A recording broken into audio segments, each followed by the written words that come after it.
Bakit nga ba tinitipid ang empleyado kung sila rin ang bumubuhay sa ekonomiya? Ang tanong, bakit tinitipid ang mga manggagawa sa pasahod? Sila naman ang bumibili ng produkto, sila ang bumubuhay sa negosyo. At sila ang tunay na makina ng ekonomiya. Sa totoo lang, hindi tataas ang ekonomiya kung patuloy nating pinapahirapan ang ordinaryong mamamayan. Inflation mataas, bilihin mataas, pero sahod mababa. Paano uusad ang bansa kung mismong foundation ay pinapasan ang bigat? Kapag may sapat na sahod ang manggagawa, mas malakas bumili, mas buhay ang negosyo, mas mataas ang tax revenue, mas lumalakas ang ekonomiya. Simple logic. Pero bakit parang hirap tanggapin? Pero mga empleyado rin, dapat matuto ring magpaikot ng pera. Dahil kung ipon ka lang ng ipon habang mataas ang inflation, talo ka talaga. Kaya kailangan matuto ka ng side hustle, affiliate marketing, gig jobs, o small brand building. Kung gusto nating umasenso ang Pilipinas, dapat hindi puro trabaho ang mindset. Dapat may entrepreneurship culture na rin. Hindi yung money in, money out lang. Dapat may asset building. Grade 6 pa lang dapat tinuturo na. Paano magpatakbo ng maliit na negosyo? Paano mag-scale? Paano umiwas sa utang trap? Paano mag-invest? Paano mag-handle ng profit?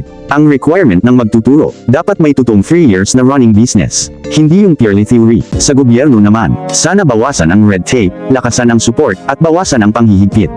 Bakit parang small business palang pinapatay na agad sa dami ng permit at buwis? Support should not kill. Support should lift. Housewives, sila ang pinakamalaking untapped talent sa Pilipinas. Bigyan sila ng livelihood programs, crafting skills, digital marketing training. Para may sariling income at brand. Ang dami nilang talento, huwag sayangin.